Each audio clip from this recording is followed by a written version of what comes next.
রাজ্যবাসীর জন্য বারবারই সাহায্যের হাত বাড়িয়ে দিয়েছেন মুখ্যমন্ত্রী মমতা বন্দ্যোপাধ্যায়।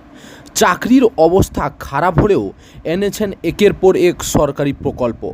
আর এবার 2024-এর সদ্য সমাপ্ত লোকসভা নির্বাচনে বিপুল ভোটে জয়লাভ করার পর রাজ্যের সিভিক ভলেন্টিয়ারদের দৈনিক মজুরি বৃদ্ধি করলেন মুখ্যমন্ত্রী মমতা বন্দ্যোপাধ্যায়। সোমবার নবান্নের তরফ থেকে একটি সরকারি বিজ্ঞপ্তি দিয়ে জানানো হয়েছে, এবার থেকে ভিলেজ পুলিশ সিভিক ভলেন্টিয়ারদের দৈনিক মজুরি বাড়বে 34 টাকা করে। সব মিলিয়ে তাদের মাসিক বেতনে যোগ হচ্ছে 1000 টাকা। প্রসঙ্গত, ইতিপূর্বে গত বছর মার্চ মাসে রাজ্য পুলিশ, কলকাতা পুলিশের সিভিক ভলেন্টিয়ার এবং পাশাপাশি ভিলেজ পুলিশ ভলেন্টিয়ারদের বেতন বৃদ্ধি করা হয়েছিল। প্রসঙ্গত, বাজেট অধিবেশনে রাজ্যের মন্ত্রী চন্দ্রিমা ভট্টাচার্য জানিয়েছিলেন, এই খাতে মোট 180 কোটি টাকা বরাদ্দ করাছে রাজ্য সরকার। তাই সিভিক ভলেন্টিয়াররা বর্তমানে যে বেতন পেয়েছেন, এবার তার থেকে তারা আরও 1000 টাকা করে বেশি পাবেন।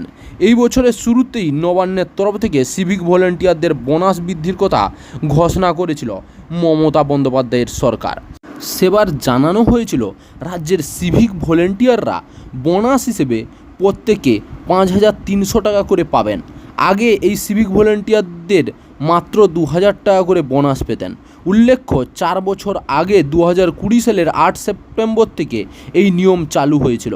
2023 সালের পুজোতেও সিভিক ভলেন্টিয়াররা ওই একই পরিমাণ বোনাস পেয়েছেন।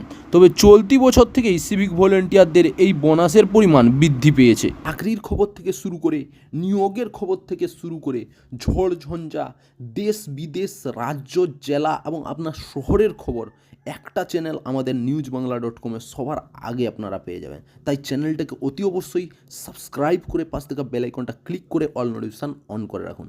জয় হিন্দ, জয় ভারত।